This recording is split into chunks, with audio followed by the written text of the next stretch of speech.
Hi, I'm fermented, the magic of Japanese cooking, decoding the mystery of milling. For many foreigners living in or visiting Japan, the supermarket seasoning aisle presents a common mystery: the two different bottles of milling. Let's break down the differences between home milling and milling style seasoning, along with the fascinating history behind them. What is the magic item mirin?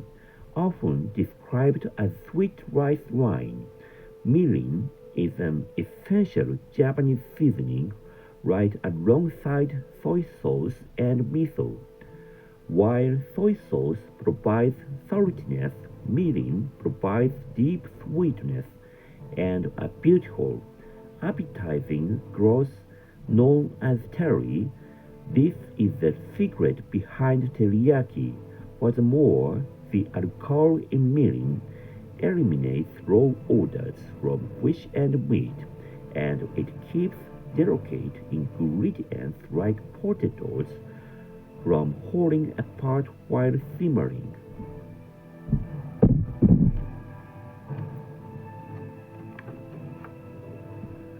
The decisive difference: home milling vs milling style seasoning. The two types of milling on supermarket shelves differ entirely in their ingredients and how they are made. The biggest differences are the alcohol content and manufacturing process. 1. Home milling, authentic, traditional alcohol. Features: this is the rare deal. It is made by thoroughly fermenting and aging glutinous rice koji, fermentation starter, and shochu liquor over several months to years. It is packed with natural, complex sweetness from the rice and savory umami from amino acids.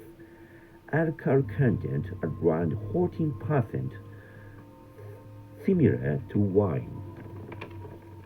Price: since it is legally classified as an alcoholic beverage, it is subject to an alcohol tax, making it relatively expensive. 2.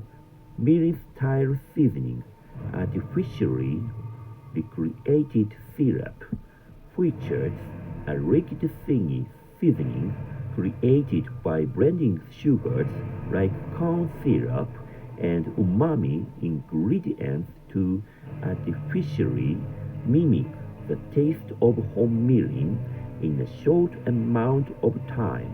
It is not fermented, so it is not considered alcohol. Alcohol content less than 1%, practically non-alcoholic. Price: because it is not an alcoholic beverage, it is not subject to alcohol taxes, making it very cheap to buy. Why are there two types? A history of taxes and scarcity. Why invent a style seasoning when the real thing exists? It is deeply tied to Japanese history. Before the Edo period, a sweet drink, back in the 16th century, mirin was actually enjoyed as a high-end sweet alcoholic drink rather than a cooking ingredient. Because sweet treats were extremely rare back then, it was highly popular, especially among women and those who couldn't handle strong alcohol. Late Edo period, a culinary secret weapon, as dining out became popular in Edo, Old Tokyo, chefs began using mirin as as a secret ingredient to graze eel, unagi, and add depth to soba noodle broth.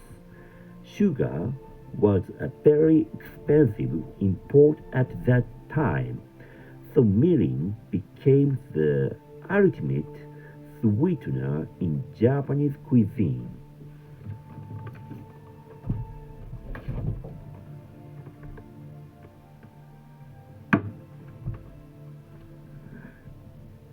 The Showa era, the birth of mirin-style seasoning. After World War II, Japan faced severe rice shortages. The government heavily taxed mirin as a luxury article, putting home mirin completely out of reach for ordinary families. However, housewives still desperately wanted to cook delicious Japanese food with that signature sweetness and grace. To grant their wish, mirin-style seasoning was invented in the late 1950s. Because it wasn't fermented rice alcohol, it was tax-free, cheap, and quickly spread across Japan.